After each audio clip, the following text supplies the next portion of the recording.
Hey everybody, Mike Valenza here from Memphis Prime Properties, brokered by eXp Realty.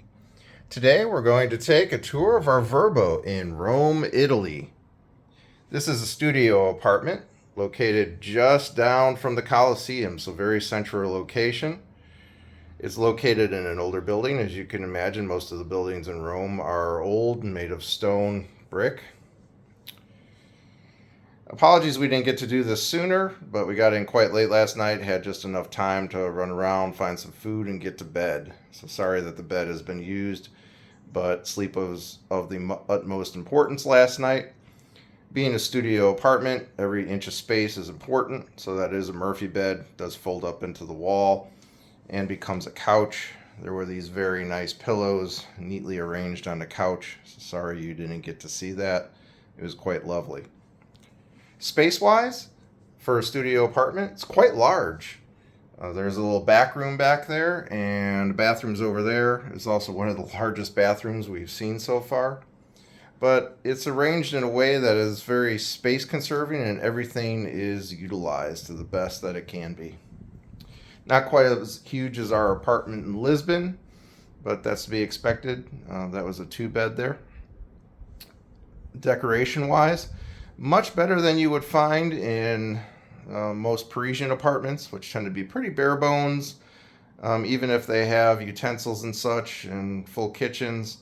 They're not usually decorated very extravagantly, just kind of bare bones on the walls. Even our apartment in Lisbon, which had some very nice decorations, but not as much as this. As you can see, there's lots of tchotchkes, magazines, pens, etc. for your use on the shelves. There's some nice scented oils there. It smells quite good in here. From a TV perspective, much smaller TV, still functional. And despite being a studio apartment, still enough space to put a 2-person table in here. The host was very kind, left us some gifts. Got some biscuits, some homemade donuts. We're going to have that for breakfast in a bit, as well as some local pasta to cook and eat. Probably won't have time to do that, but the appreciation is there for it. Everything is utilized to its fullest capability. We even have a double sink.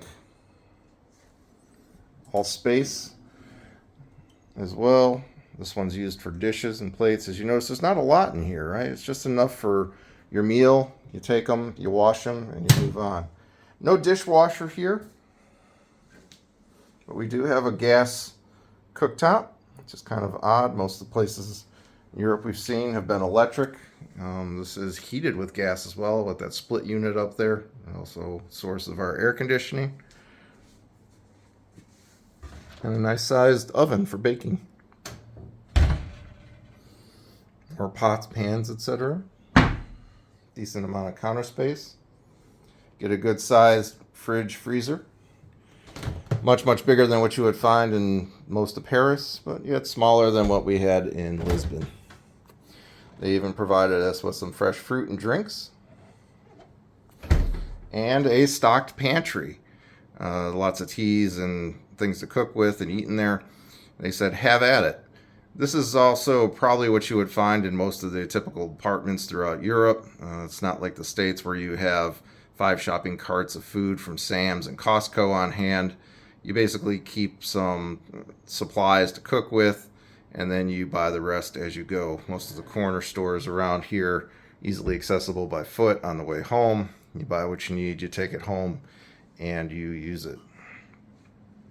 You got another little table over in the corner there. We do have this back room, which is kind of a closet, but also utilized as an office.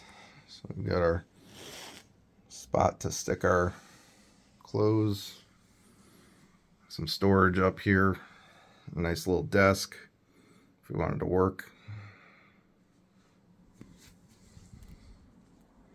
This place was pretty expensive. It's €159 a night. That does not include taxes. There's an additional €6 per person tax on top of that. However, we are very centrally located, right basically around the corner from the Colosseum.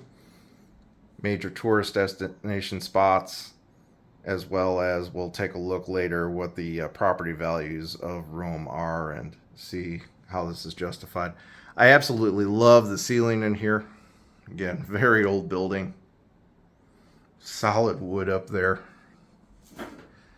Some of these aren't even carved out beams. They're still the full tree, as you can see. And that goes throughout. Gonna head over into our bathroom. This is, again, probably one of the largest bathrooms that we've had so far.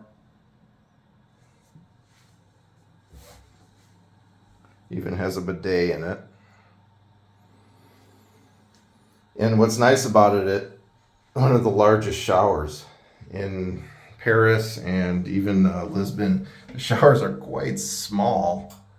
I do not fit. This one, plenty of room to move around. Like most of the other places, source of hot water is the boiler tank up there. And this complex does have 10 apartments in it. This one and the neighbors are Verbos, the rest are all residences. So you can't take this as typical for what you would find to live in this portion of town. So we'll see you as we tour around over the next day or so here. And until then, see you later.